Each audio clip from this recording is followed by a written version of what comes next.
Kristine Bajamunde. Welcome to Parliamentary Procedure Digest, where we will learn how parliamentary procedure works.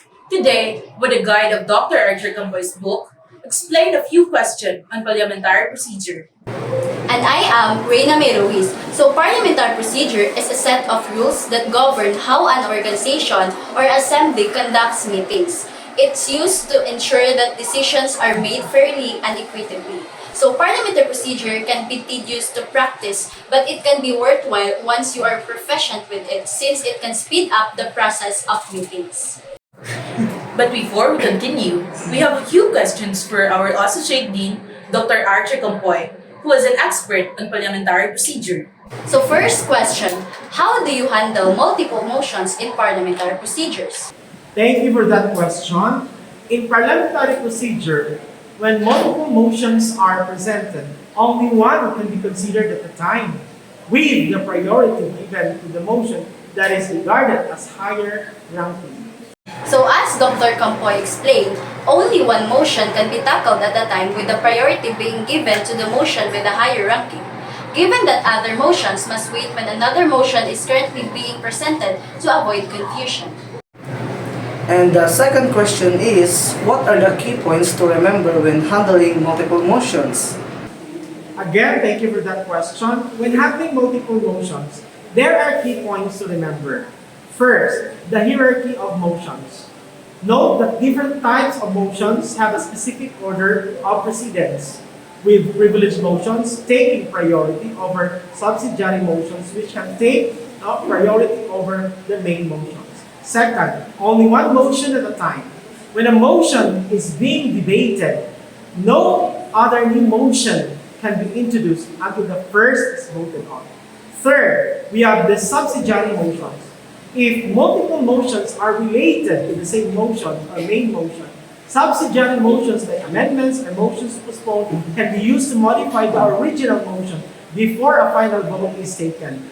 As Dr. Archer explained, privileged motion tends to be prioritized more than subsidiary motions since it has more importance than the others. While this is true once the prioritized motion is finished. The chair's role, the presiding officer, is responsible for recognizing speakers, ruling on points of order, and ensuring that only the appropriate motions are considered at any given time. In a nutshell, to handle multiple motions in a meeting, a member proposes a motion. A member requests the floor, is recognized by the chair, and presents their motion. Seconding the motion, another member must second the motion to indicate support for its consideration. Then debate on the motion follows. Members can debate the motion with the chair, ensuring that the discussion stays relevant to the topic at hand.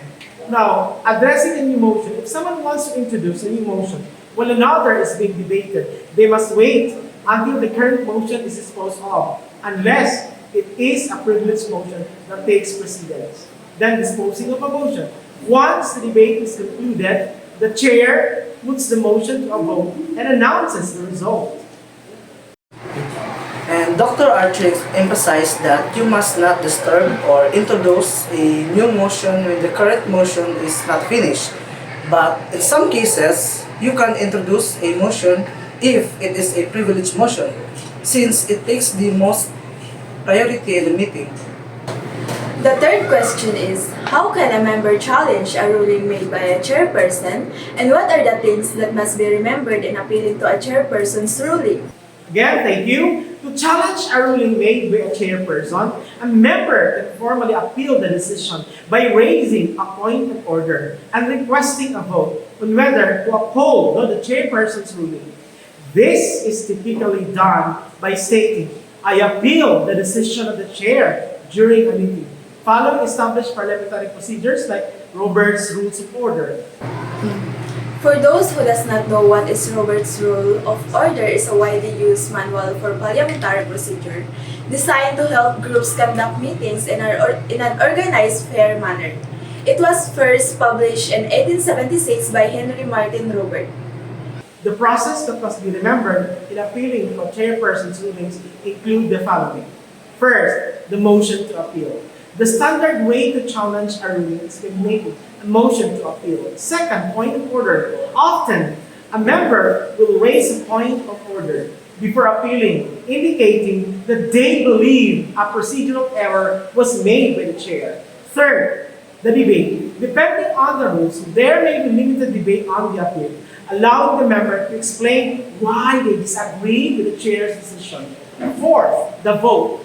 The vote then, the group votes on whether to uphold the chairperson's decision and or sustain the chair or overturn it.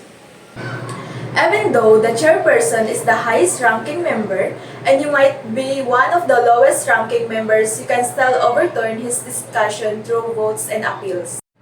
Now, the fourth question. In the modern times, how do we conduct virtual meeting using parliamentary procedure? Again, thank you. To conduct a virtual meeting using parliamentary procedures, follow the same core principles as a physical meeting, including a clear agenda, designated chair, proper recognition to speak, motions requiring a second, debate and voting, but with specific adaptations for the online environment to ensure order and fairness, such as utilizing the meeting platform's features for raising hands, managing speaker queues, and clearly stating who is recognized to speak. Virtual parliamentary procedure is similar to face-to-face procedure. The difference is that they must press a button to raise a hand to speak about their concerns. So now, moving on to personal questions for Dr. Archer. Since he is our mentor, it is not a bad idea to get to know him a little bit. The first question, who has the biggest impact on your life and why? The question is too personal. Well, God has the biggest impact on my life. I couldn't just imagine how He saved my niece and my nephew while facing life and death during the acid test of their family. I knelt, walking down the church up to the altar of Our Lady of the Most Holy Rosary Cathedral of Dipolo, begging and trying to save my pamangkins. And God heard my prayers, the reason for me to give all the glory to the Lord, to give my all to Him, who answered all our family prayers. So with this miracle, I commit to doing good in exchange for the lives of my pamangkins. The second question is, what was it like growing up in your time? Life is full of struggles. When I was a kid, I experienced difficult moments when my father died at the age of 7. My only sense of purpose is the best driving force to live, despite all odds. When we have a reason to live, we will never have a reason to quit. The secret of growing up is willpower, which is the key to success. And I believe successful people strive no matter what they feel by applying their will to overcome apathy, doubt, or fear. You may build on failure, no? You can use it as a stepping stone. Better close the door on the past and move on, for life has a lot of things to offer under the guidance of the Lord. Remember, life is a journey that must be traveled no matter how bad the roads and accommodations may be. But pride is the deadly sin of superiority. That seeks conceit and arrogance.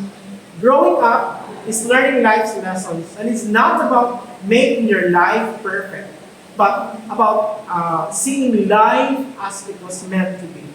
Just have to develop an attitude of gratitude and give thanks for everything that happens to you, knowing that every step forward is a step forward to achieving something bigger and better than your current situation. Based on his answers to the questions, he is truly a master at his craft, and he is a very sympathetic person with a good religious belief and also has a strong connection to his pamangkins. So that was Dr. Archer Campoy's answer on those various questions. Parliamentary procedure can be a big help to conducting meetings if you want the meeting to be fast and quick as well as informational and not confusing.